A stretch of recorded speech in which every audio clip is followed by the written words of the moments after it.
Mixing history, laughter, love, and folklore. Creating memories with family and friends. These are the trophies that matter in the end. Outdoor Ruhls.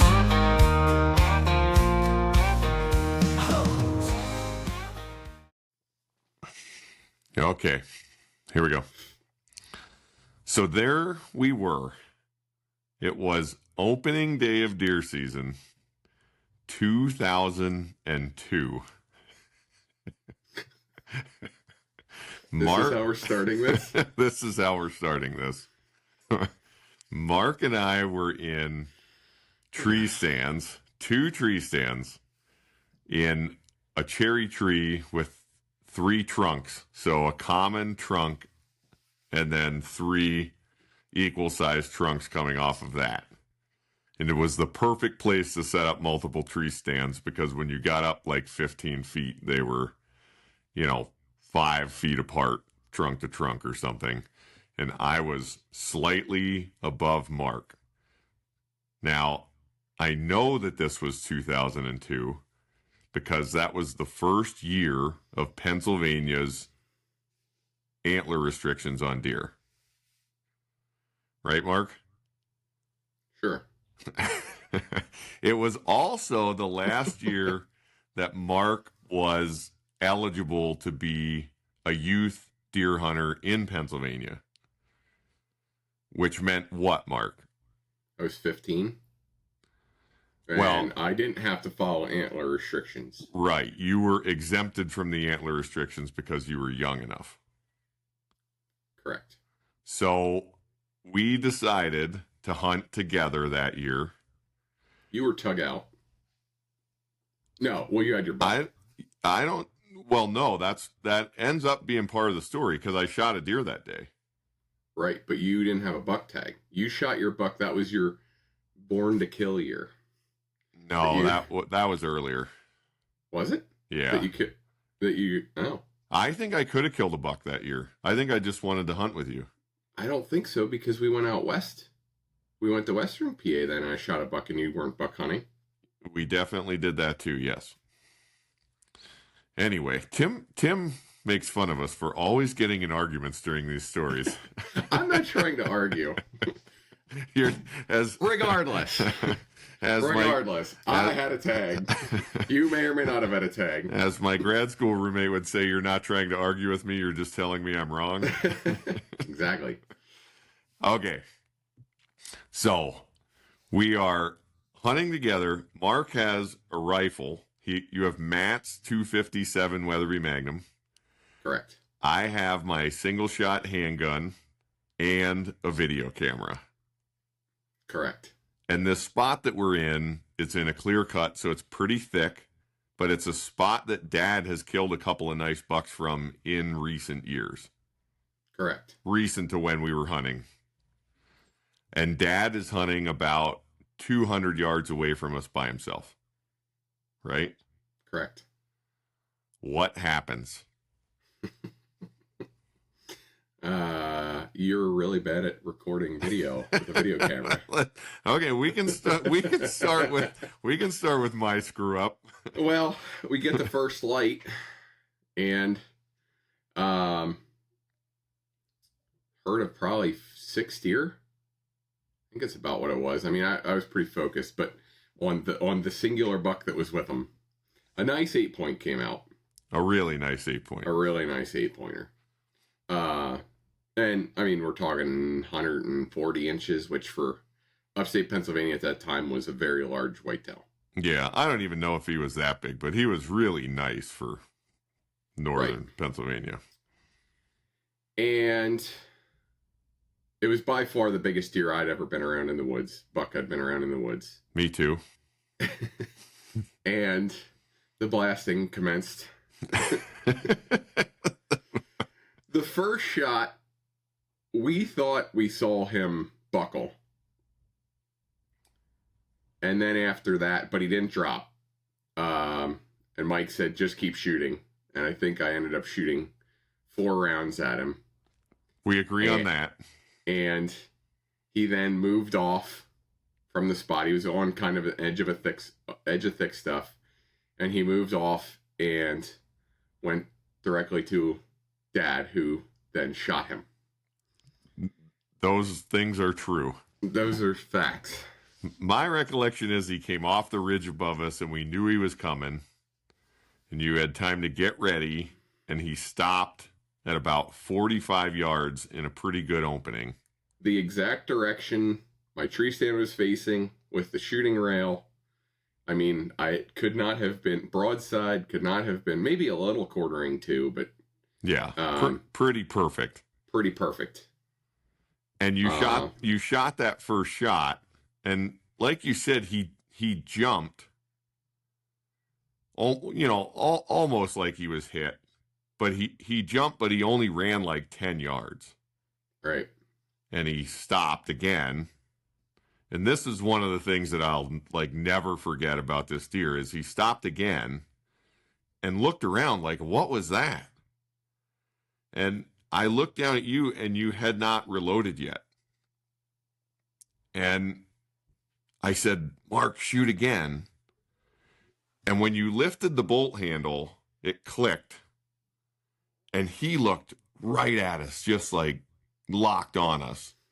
And he watched you work the bolt handle, put the gun back on your shoulder, shoot again. And it was like he did the exact same thing again. Yeah. He jumped, he ran 10 yards, and he stopped. And that repeated itself until the fourth shot when you were out of bullets. And then, but when you shot that fourth shot, he immediately took off running. Right. And it was like, we weren't actually 100% sure where Dad's stand was, but it was like, I felt like he was almost barely out of sight and there was a shot. And then at that time we carried radios with us to communicate because, we're in big woods and there were no cell phones, or we didn't have cell phones, or they didn't work. And I remember digging for the radio and finally finding it and just get to where I'm going to call Dad, and Dad comes on and says, I got a big one. That buck had just run right to him. You're right. Yeah. And then we thought, well, maybe, maybe you had hit him one of those shots, and we went over there and he only had one hole in him, and it was from Poppy. Right. Yeah. There was one spot on his brisket, I remember, where it looked like I grazed some hairs, maybe. Could have been a scar, we don't know. But that's one of those, to this day, and this story continues, and gets more embarrassing as it goes. But to this day, I mean, it wasn't as if they took me out in the woods, dropped me off, here's a gun, you figure it out, Yeah.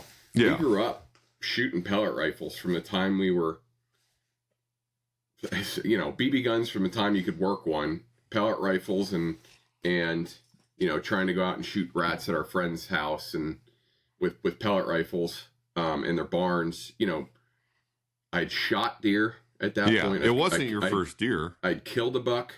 And I go back and I rack my brain, it's burned in there. I have absolutely no idea what I was doing, what caused it. You've said before you think I was shooting at antlers. And I did shoot a buck then at your friend's farm at a pretty sizable distance. Oh yeah, like 150 yards. And I hit him in the head. So I don't know, maybe I was doing that, but I didn't think. Were those deer moving? What at Ed's place? And yeah, no, they came out and they stopped. It wasn't like it was pretty quick shooting. Okay. And maybe that's what I was doing, but I didn't do that with any of the deer I'd killed prior to that. I don't know. Yeah. I have no idea. Well, I watched all of that through the viewfinder of the camera that I had. All of the big buck, all the shooting I watched through the viewfinder of the camera. But I never hit record. So Mark missed the deer, Right. and I missed getting any footage of it, which I wish I wish we had it just so we could see if we could see where any of the shots went. So it's bad enough getting to go over to my dad's house and look at that deer every time I'm over there and think, that was the deer I missed 4 times. Yep. I don't need video evidence of it. So then the rest of the day, we helped Dad gut the deer, and then I helped him drag it to where it was all downhill for him to the truck. Right. And I came back, and when I just got to where I just thought I should be able to see you in the woods, boom, you shot again. And I thought, oh, God, he's shooting at me. And you were in orange, so I was in orange. We were both in orange. And I got behind a tree, and you shot again. And then I thought, oh, he's not shooting at me. He can't see me. So I took a big step out where I could see you.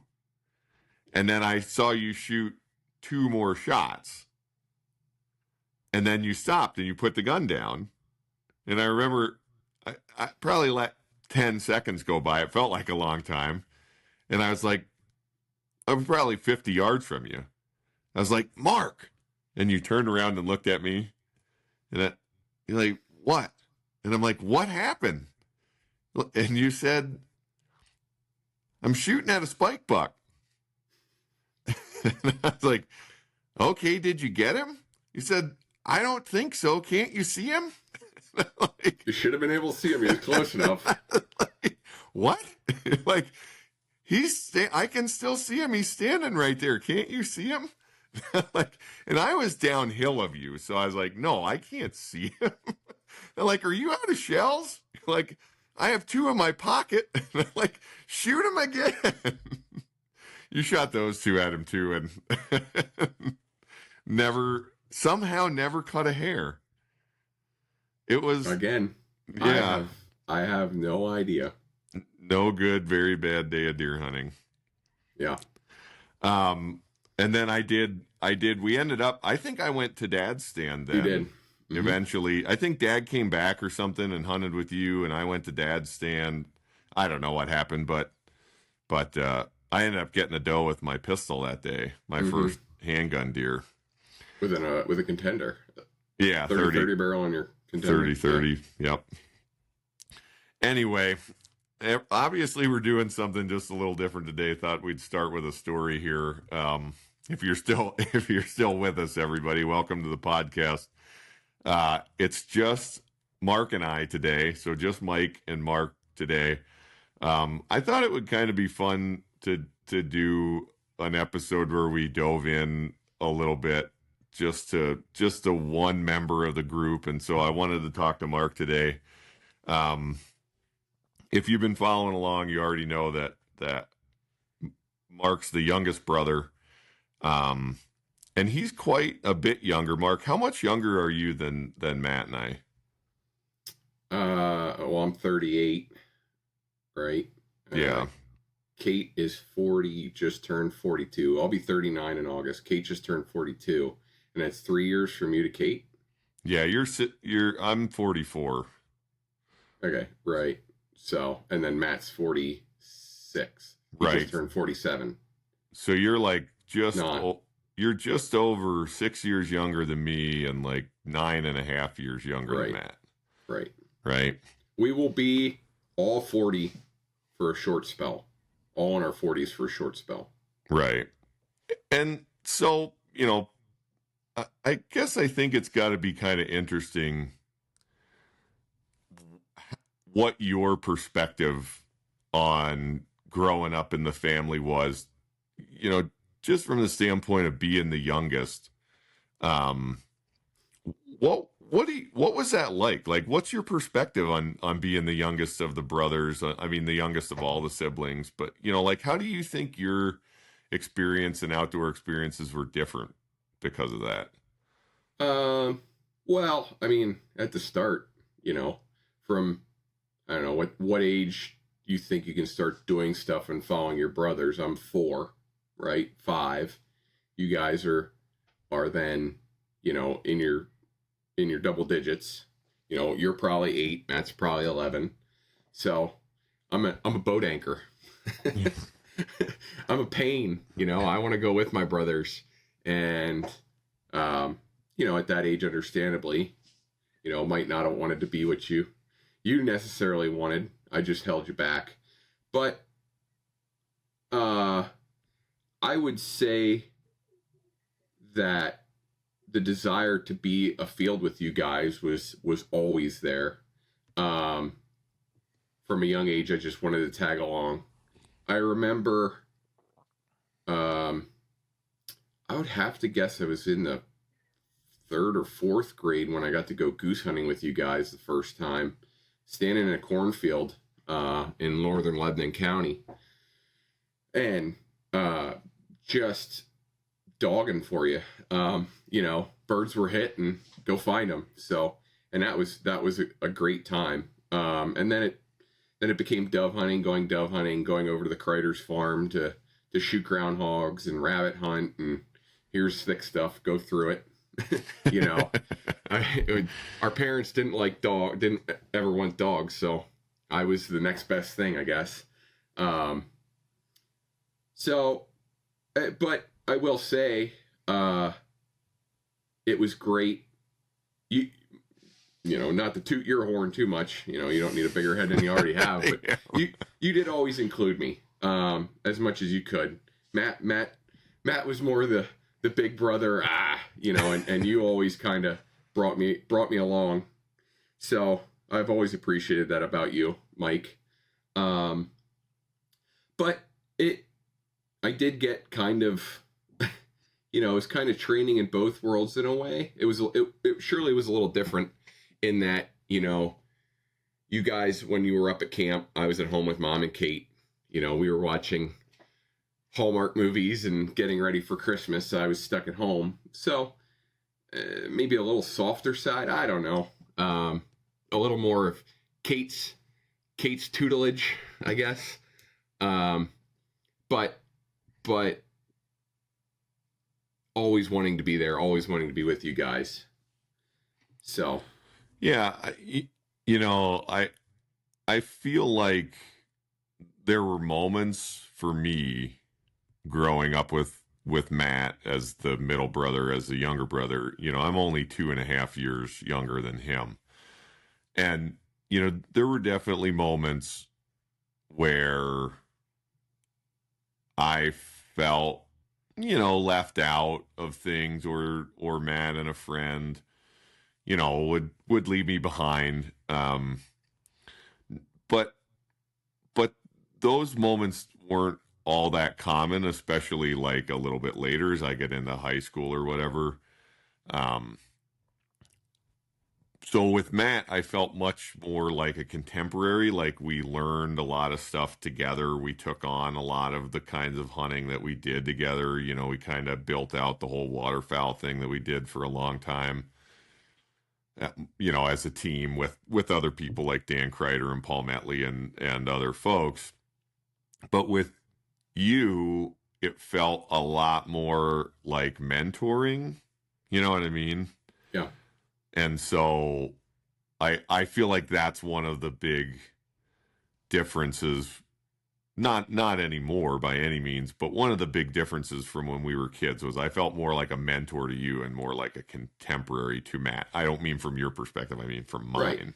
No, I would agree. And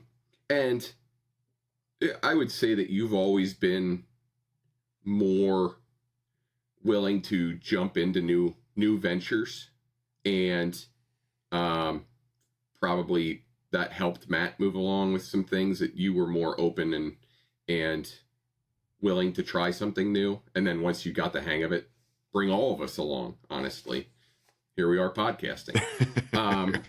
Here we are.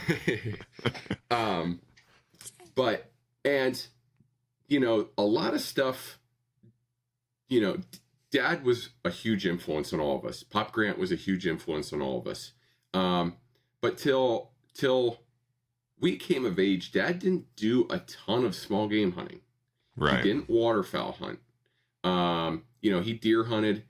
They always, you guys always did a snowshoe hare trip to Upper Pennsylvania every year. But for the most part, Dad started doing that stuff again once you guys got into it to come along. But it wasn't something he sought out necessarily on his own. Right. So as much as I learned from Dad, especially about deer hunting, because he's a very good deer hunter.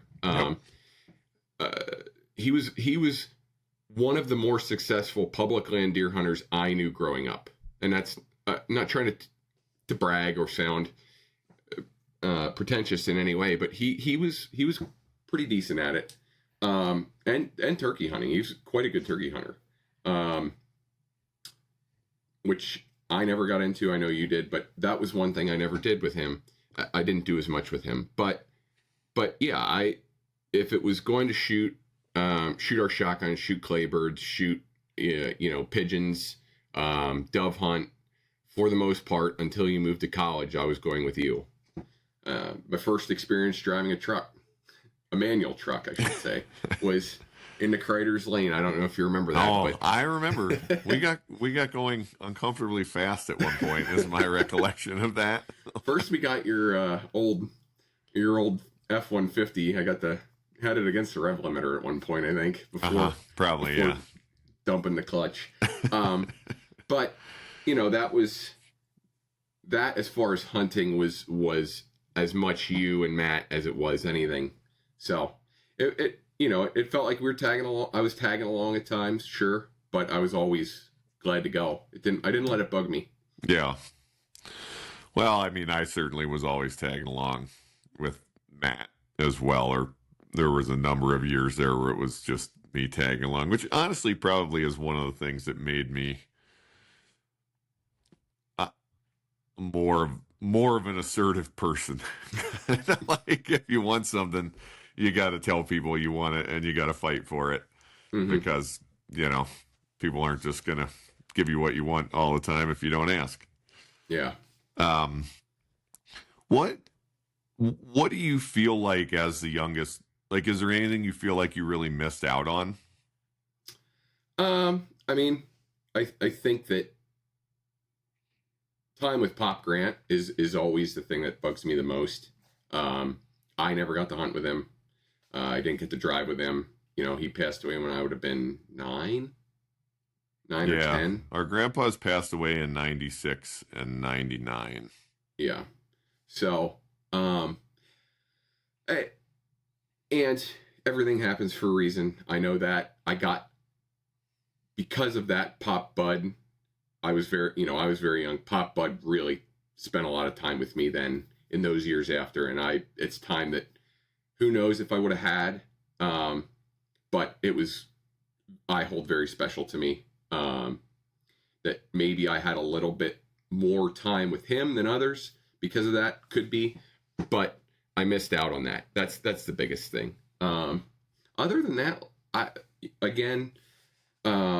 through my college years and my early years of my professional life, you guys were going out west. You were in Montana at that time. Money was a little bit of a different situation as you're younger, coming out of school and all that stuff. So I missed out on some of the out west stuff. But it wasn't like I wasn't invited or asked to come or attempted to be included. And we did get, in the later years before you left Montana, I got to do some hunts with you out there, which was great. Yeah. But other than that, no, any younger brother's going to say they feel like they missed out on some things, I'm sure, especially if they're as close with their brothers as we are. But I think that I'm just happy that we have all stayed as involved in the outdoors as we have. I know quite a few people who their siblings either never got into it or got into it and then got out of it because of whatever, this, that, or whatever reason. And I feel like we are as close because of this, because of the outdoors and our pursuits, than most others are. I mean, I talk to Matt twice a day, almost every day, and I feel like you're probably gonna say the same thing. And in archery season, I talk to Matt 3 or 4 times a day. Right. You know, we talk on the phone before and after every hunt. Yeah. You know, I talk to him in the morning to see, you know, what the wind's doing, what stands he's thinking he's going to, what stands I want to go to. I talk to him at lunchtime because he's getting close to done with work and letting me know, hey, I'm going to head out. So we wouldn't have as much interaction if it, and I talk to you after every hunt and typically before every hunt. So we wouldn't have these interactions if it wouldn't be for the outdoors, but I can't imagine a world where we didn't talk as much as we do. Yeah, I agree. It's kind of like the seed of conversation a lot of times is what we're doing around the outdoors, but it's about staying connected to each other too. It's, you know, it's more than that. It's not superficial conversation just about which way the wind's blowing today for which stands, but no. And it's a conversation. I'm not going to speak for Matt, but you know, if 6:30 in the morning, I'm getting in my car, I'm headed to work, and my phone rings and it's Matt. It's a conversation I look forward to every day. Breaks my drive up to work, and you know, obviously you're not in on that conversation at 4:30 your time, but usually, I tip unless you awake. But it's just I can't imagine a world where we're not having a conversation 2 or 3 times a day, but I can't imagine that if we didn't have the outdoors, we wouldn't just talk a lot. Right. What about any stories that come to mind for you just about trying to keep up with Matt and I, or, you know, moments in the outdoors of I don't know, just funny stuff or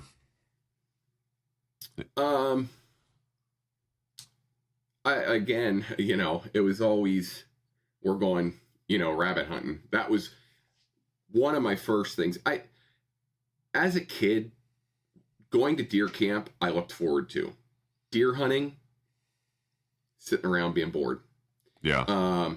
Now today, obviously, and it's a little different today. It's a lot easier today, I think, with cell phones and being able to constantly distract yourself from the boredom. Oh yeah, you don't get bored, and you're also not 12 anymore. I'm also not 12 anymore. Pre cell phones, I started reading books, and that was huge for me. I didn't enjoy deer hunting until I started reading, and it actually made me a better hunter. I believe that. I think I'm more attentive reading a book than I am scrolling on my phone.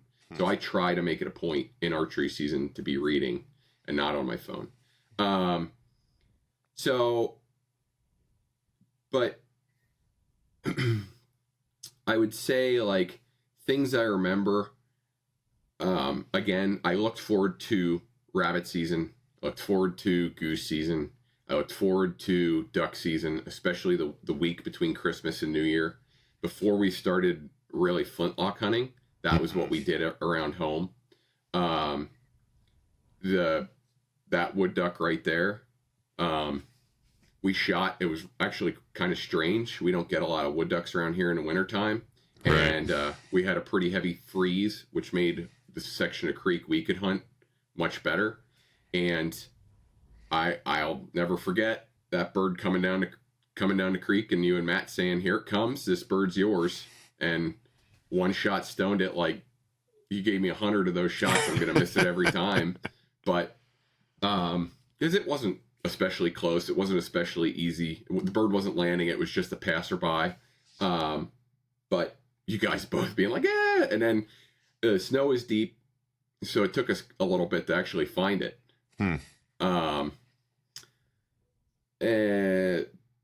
Again, you know, always being Kevin and I in the thick stuff. If we're rabbit hunting, there's the thickest, ugliest, briariest junk. Yeah, well, that's right. That's what little brothers are for. So, and Kevin is Dan Kreider, who we've mentioned a couple times, his younger brother, who was my exact age. We became friends in the 2nd grade. and you guys became friends organically. We became friends with each other's brothers at the exact same time, and then one day got pulled out of school to go to the sportsman show, and he was with. Yeah. So it was just like one of those funny coincidence things. Right. But no, again, you guys always really made me feel like you wanted me to succeed in the field as much as you guys wanted to succeed in the field. Another time you guys had purchased pheasants and stocked them for Kevin and I at one of your friends' farms, and I just remember that being a special moment, shooting my first pheasant. Yeah, I remember that rooster. Still the only pheasant I shot in one shot. I have a hang up with them things. Yeah, that's something about them. So, yeah, it's just, fishing was a little bit different. And maybe that's because you guys were so competitive at fishing, I think. Maybe Matt a little more than you. Maybe. Or maybe it wasn't. Maybe it was you were more competitive than Matt because he was going to spank you no matter what you did. Yeah, I don't know. But, getting to a creek, getting to the river, getting to Stevenson's Dam upstate, and it was just trying to keep up there was a whole different game than in the field hunting. Matt was hard to keep up with fishing. Matt runs and guns fishing. He moves fast. Part of what that is he knows that if you're the first in the hole, you're gonna more than likely outfish the person behind you. Right. So it's really hard to go slow. Right. Because as a kid, Matt was no mercy about that. He moved on a stream or a lake or wherever he moved. He caught the high percentage fish first, and then he moved on. Right. Yeah. He would eventually, at least for me, when he would take me when he was older, if he was spanking me 10-0 or 10-1, then he might come in and say, all right, the next hole's yours. Here's the cast. Here's the drift. But if you missed, yeah, you didn't get a second shot. He gave you the first cast, but not the second cast. Correct. And if you missed your spot on the first cast, it wasn't like, no, not there. Right. His charity only went so far. Well, he might have said, no, not there. And then he would have said here. And then he would have placed the perfect cast and caught a fish. Exactly. Yeah. And so you graduated high school in what, 2004? 05. 05. And then we've talked a little bit about the golf course outside of Quentin, where we grew up. You worked for the golf course through high school, right? Through high school. Yep. Mm-hmm. And then what was your path after that? So college didn't feel like it was necessarily for me. And I got pretty late into my senior year, and I was working co-op at the golf course. And I did a lot with ag in our FFA or at our FFA, and a bunch of ag courses that were associated with that. Small engines, welding, concrete, woodworking, and wasn't 100% sure what I wanted to do. Post-college, post-high school, I enjoyed working at the golf course a lot.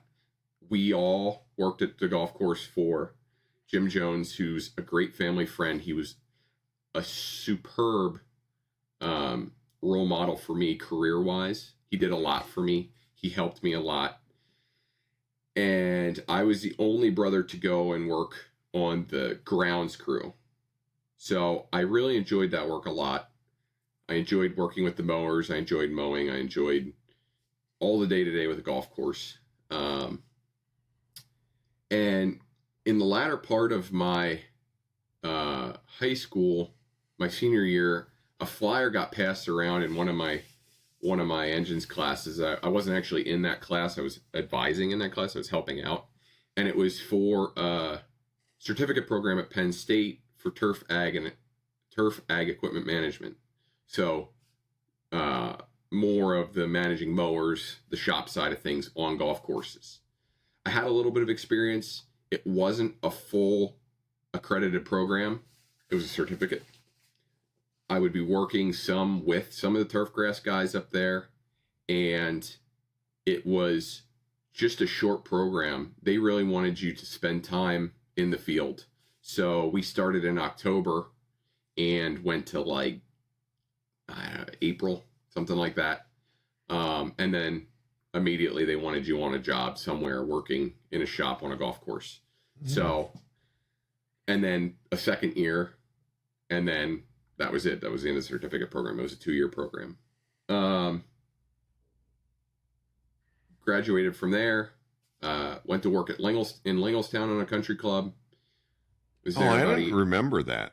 Mm-hmm, yeah. I was there about a year and some change, running a shop. And when I say running a shop, most golf course stuff, it's one guy in a shop.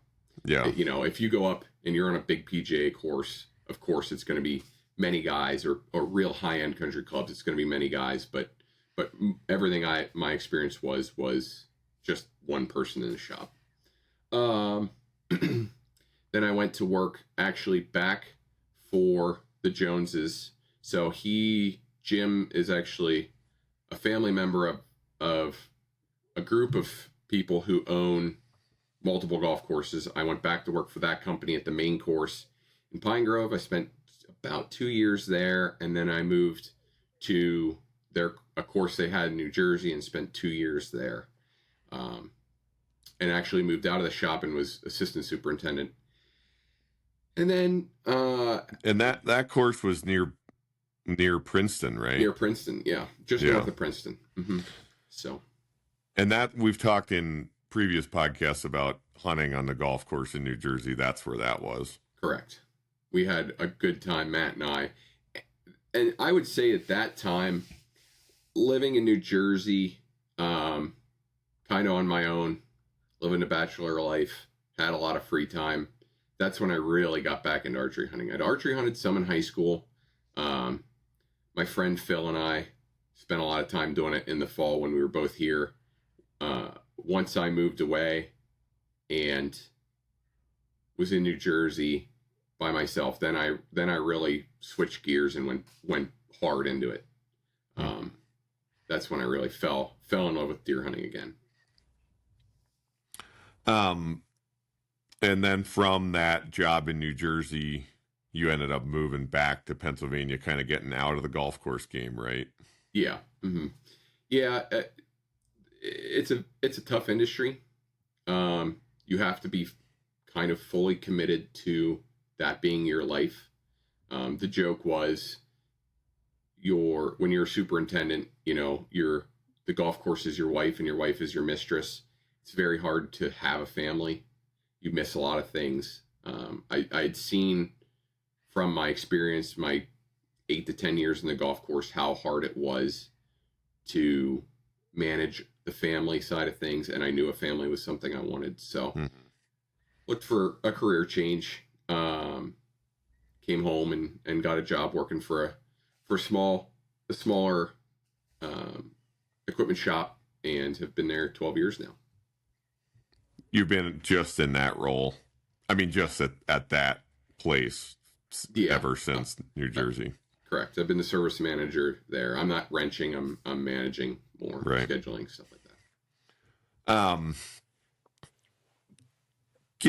And I guess you're living about what, 20 minutes from where we grew up? Yeah. Mm-hmm. Yep. So almost right on the nose. Same area. Mm-hmm.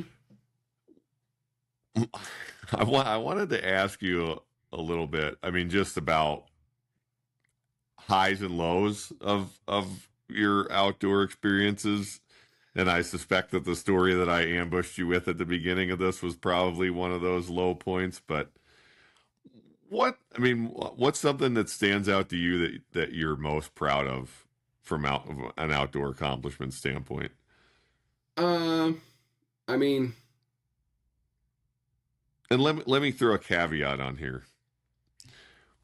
Not something that is mentoring somebody else or, you know, taking your daughter, because I'm sure you're very proud of those things and you should be. But I'm kind of more interested in specifically for you, something you've accomplished. Yeah, I mean that's kind of my short answer is obviously CJ, and fostering that love. But for myself, yeah, lows. I was young when I missed that deer. Do I know what I did wrong? Do I wish I could have it back? Of course. That's not in the grand scheme of things. Dad got to shoot a deer. We got to be there as a family with it. It stinks. I took my Lex spec at the cabin, but it's not like a low point. It's not something that I look back on and say like, oh man, that's really like, I never want to do that again. I'm going to miss a deer again. I know that. Honestly, and maybe it's just how close it is yet. This past season was pretty low for me. I had, with everything that was going on, which we've discussed in previous podcasts, I just wasn't able to get out in the field. I didn't feel excited for it. Some of the things I'm starting to realize now, and my neurologist had told me this too, is when your eyes aren't working together, your brain is working hard to get that to function. Mm-hmm. And when that's happening, other things, the brain fog, the drive, even the desire to sit and have a conversation, it wasn't there. It was something I had to force. I'm feeling much better today than I was, I'm going to say, August to January at this point. Hopefully that continues. And I think I could manage it more now, but this past year, as far as lows, was probably one of the lower points. I mentioned, and maybe poorly, that I felt like I needed it or I deserved it to harvest a buck. And I passed up plenty of deer. It's not that I didn't have opportunities, but I felt like I deserve a big buck this year, and it didn't happen. And tough pill to swallow, but that's how life works, man. Like, you can't control that. You're not deserving of anything. Do I deserve being a relatively fit young man, deserve some weird disease that a small, a tiny percentage of the population gets? No, but it's what I got. Right. It's life. Not about deserving it or not. Correct. So yeah, that's the lowest point to me that I can think of. And again, maybe that's fresh, and maybe it was closer to when I missed that big buck and when I didn't. But I've missed bucks. I've missed bucks since, and I missed a nice buck in Montana with the pistol. That kind of got screwed up from other people coming in on us. That deer would have come into us on a rope, and they kind of ran them off, and I took a shot that was lower percentage than I think I would have had. But I don't. It's fuck. I missed it. You're gonna miss things. We all miss. Right. So I don't. Some of my highlights, stuff I look back on, things I'll never forget. That wood duck right there. The first pheasant I shot with my brothers. The buck I did harvest in Montana with you and Dad and Caitlin. There's a lot that I can get into. Time spent with our Dad's cousin Jeff. I used to hunt a lot with Jeff, hunting ducks and hunting pheasants. Mm-hmm. After you guys were in college or had moved away. Yeah, there's a lot. Being with Rachel when she's killed deer. I don't think that I have ever witnessed a better shot than you shooting that deer in Montana with a pistol. And what we're talking about is Caitlin, as a wedding gift, got me a 460 Smith & Wesson revolver as a hunting handgun, because we hunted some places in Montana that were weapons restricted, and you couldn't use a rifle, and that was a good alternative. And I'd always kind of wanted to get a little bit more serious about handgun hunting. And Mark and Matt and Dad came out one year, and we spent quite a bit of time hunting with that handgun. And Mark, you crawled. How far did you crawl along that pivot line? I could not even guess. A long way. It felt like a mile. We were on block management in Montana, which block management is private land that's publicly accessible. So this was a place anybody could hunt. And these deer were out in a cut wheat field, so just in wheat stubble, no cover.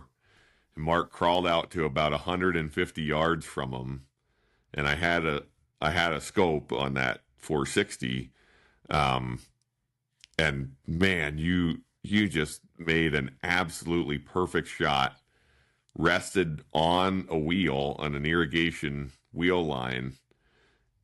At 150 yards with a pistol, you put a perfect shot in that buck. And I remember Caitlin and I were on the other side of the field from you, like watching it from a distance. And I remember watching that buck just run a half circle and tip over. And I was just blown away that you had pulled that off. It was really amazing. You really ought to be proud of that one. I'm proud of it for you. I was really glad he went down, because I don't want to have to shoot that thing again. I had permanent hearing damage from that thing. Yeah, the 460 will hurt your ears if you're not wearing appropriate hearing protection. Well, and I was against those wheels are about, that thick, and then it's just a little wire spoke that comes down to the center of them. So I had the barrel resting on that spoke, so it reverberated through that wheel. It was just like long. Yeah, if you're not watching this, if you're just listening, the wheels in those wheel lines are what, like 6 inches thick or something? Like the part that touches the ground is 6 inches wide. But yeah, very, very loud shooting that pistol. If money weren't an issue, what would be the outdoor experience? Like, what would be the one thing you would go do? I think I'd really like a moose. I'd really like the moose hunt. A big moose. It's always interested me. I've elk hunted. I've never elk hunted with a bow. I know everybody says once you do it, and I'm sure that would be. And again, I never turkey hunted a ton, so I never got that bug of calling them, and maybe it would be different if I was really into turkey hunting. But moose are kind of the thing. The sheep and the goats and that stuff, it's not my jam necessarily. But I think that would be, to have a nice big Yukon moose would be the thing for me. Yeah. And then what about, then that, not that that's totally unattainable, but doing that is the $40,000, $50,000, $60,000 kind of trip. What's something attainable that you hope to do? I've shot a couple mature bucks, what I would consider mature bucks, over 4.5. But nothing. We've discussed it before. We kind of get weird genetics on the property we can hunt in Lebanon. We have nice bucks in Potter County. They're harder to hunt, and I did shoot a big mature buck there, but it ended up being a 6-pointer.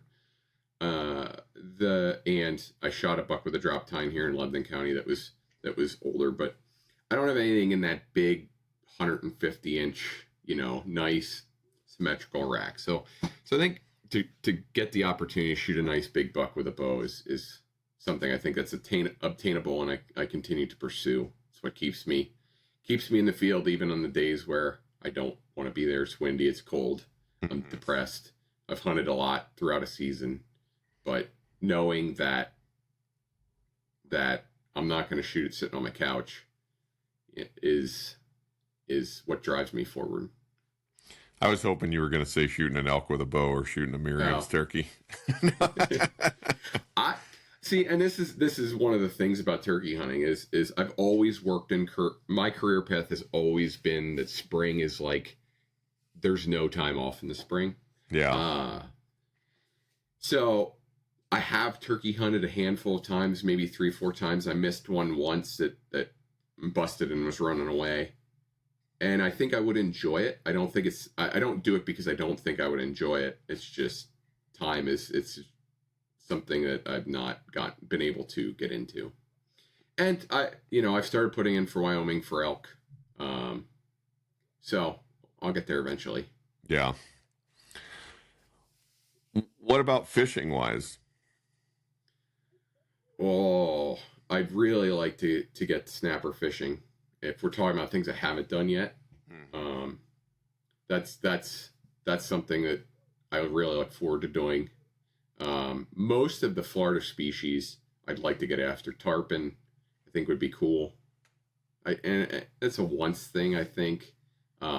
Snook, I'd like to catch some snook. We fished for them some when you and I were down there when you were in college. Mm-hmm. Without luck. So eventually I'll get to Florida or with you to Port Mansfield and we'll figure out the snapper fishing. Yeah. But other than that, as far as obtainable stuff, I'm still I'm gonna hammer after them 10-pound sheep's head. That's the goal. Yeah. Until I catch a 10-pounder, then it'll be a 15-pounder. I feel like for me, fishing is more about like having the time. Like, I I understand where you're coming from with a moose hunt as like a big thing, and there's international fishing stuff or, big fishing stuff I want to do. But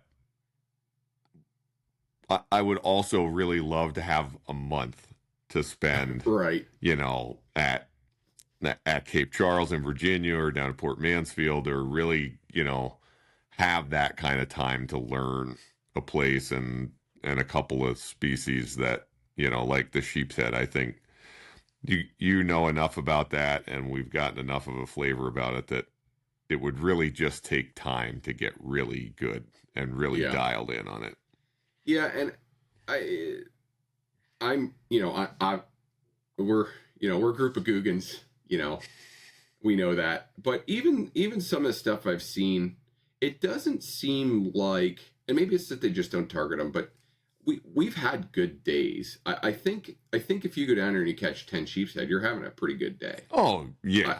I don't think that, because you really you're fighting tides, so you're fishing for them in slacks. You can't just go down there and fish all day long and just specifically target them. As the tides run, it changes and it makes it much, much more difficult to do. So we've had good days, but yeah, I think you would find that we could really hone our skills and stuff like that. We've caught some cobia. That's another thing. I'd really like to get a keeper cobia in the boat.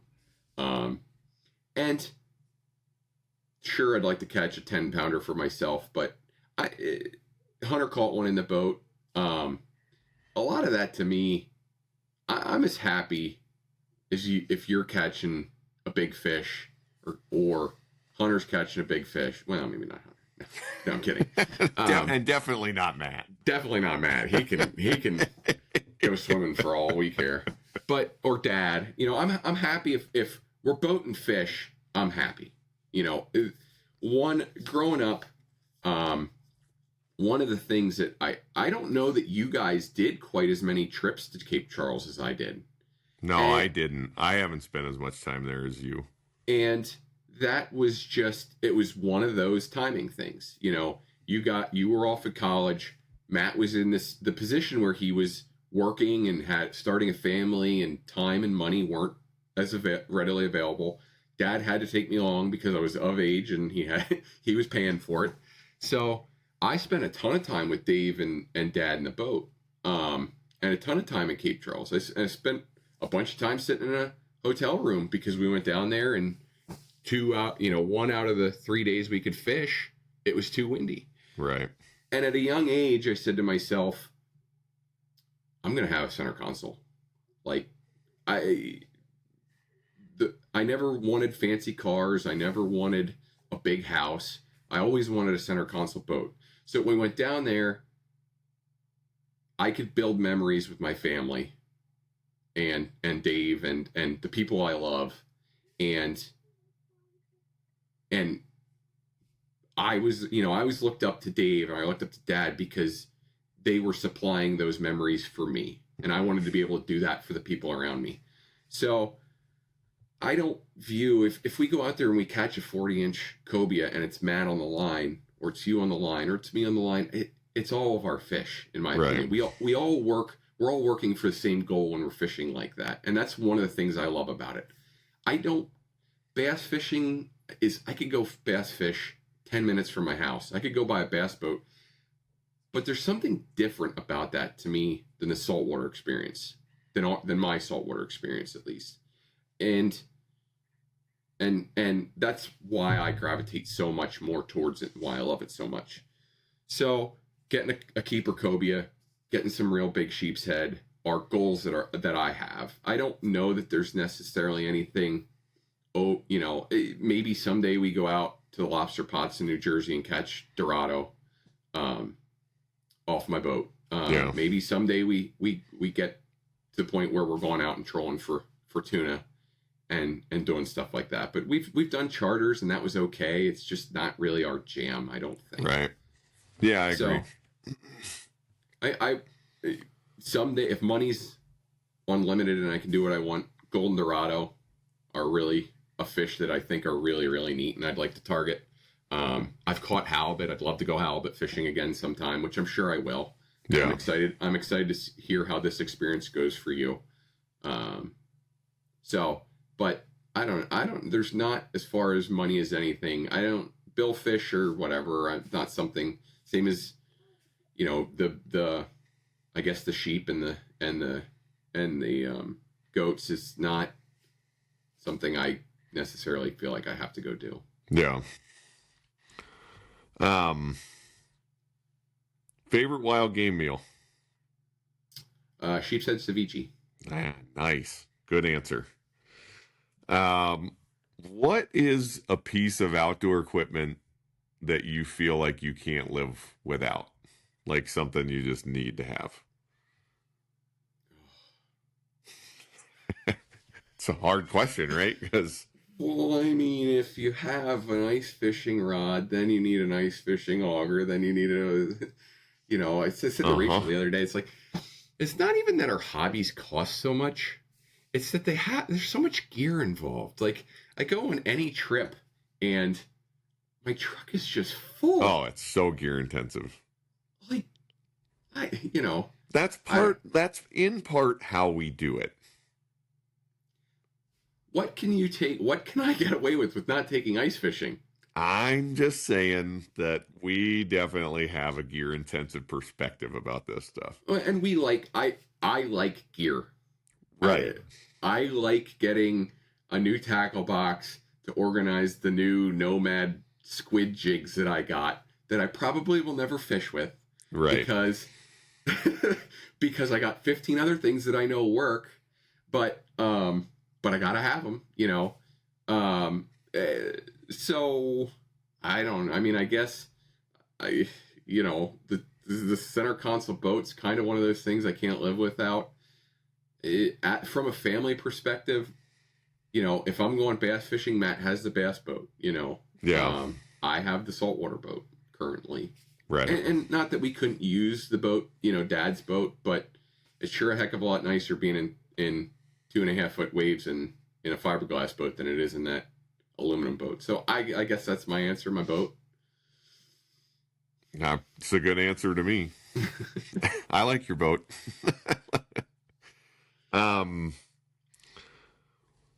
If there was something you could tell your younger self about the outdoors, about the experiences that you've had, what would it be? Man,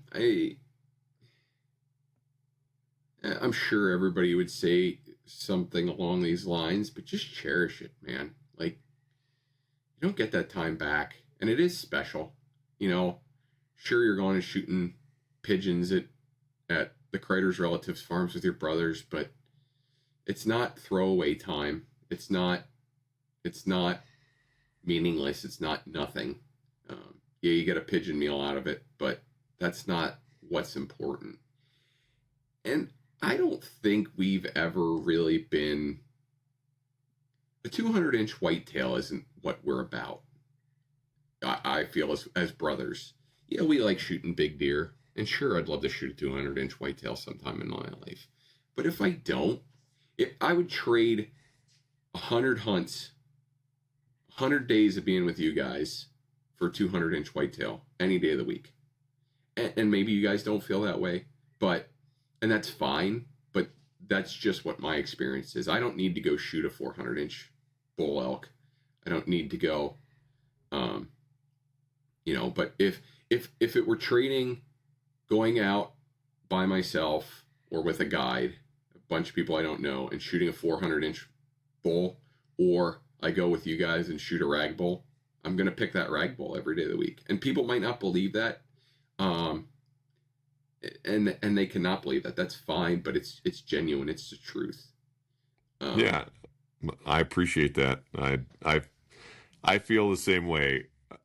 I think for me, it would kind of be that, like, don't get jealous of other people and the stuff that they shoot, because you don't understand those situations, and the thing that we have is special, and it's more special than just a big set of antlers. Absolutely. Yeah. I had it. I know I have had it at times in my life, and I say this. I've seen people who are level-headed and kind and all that stuff, and a set of antlers, a big set of antlers, makes them a different person. And I've been that way in my life. To your point, I've had friends who shot big bucks, and at that time, instead of being happy for them, it was jealousy. And through life experiences and where I'm at now, I never understood the drive people have to poach deer. Never understood the drive people have to shoot deer out of a truck. What do you get from that? That's not what I get from my outdoor experience. At the end of the day, it's not the antlers. And even shooting a deer by myself, I shot my drop tine buck by myself. It was a great experience. I'm glad I went through it, but I would much rather have done that with you or Matt or Dad on the property, to be there and share in that moment with me afterwards. My favorite buck I killed was the buck I killed in Potter County, because Dad was there at the end of it. And I'll remember those moments stronger than I remember what happened after I got down from my drop tine buck falling. It was then, okay, now I got to go do the work. Where with Dad there, it was sharing in the elation, sharing in the work, sharing in all of it. That's more special to me. And maybe those experiences are what shaped me to be this way, and say, maybe if you would have asked me in 2017, hey, would you rather spend a week at the cabin and shoot a 6-point with Dad, Matt, and Mike, or would you rather go shoot a 400-inch bull? I might have said a 400-inch bull at that time. Yeah. But now, today, where I stand, it's the family time, is more important to me than any trophy. Nice. Well, that kind of feels like a heck of a concluding thought. You got anything else that you want to add to this one? I don't believe so. I just, I am grateful for you and Matt. Everything that I do is in part because of you. The way I pass down these things, I learned from Matt, honestly. To CJ, it's a lesson I learned from Matt. I'm still learning today these lessons from you guys, following in your footsteps. And obviously I would not be the man I am today. I would not be the outdoorsman I am today without you guys. Unfortunately, it's sad I never got to spend time afield with Pop Grant, but because of you guys, I get some of that. I get to hear those stories, and I get to learn those lessons. So, thank you guys. Thank you. I love you, man. Love you too.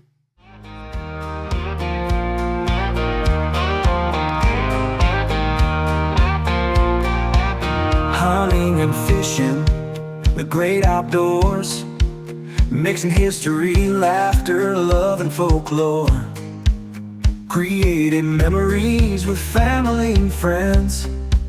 These are the trophies that matter in the end. Outdoor Ruhls.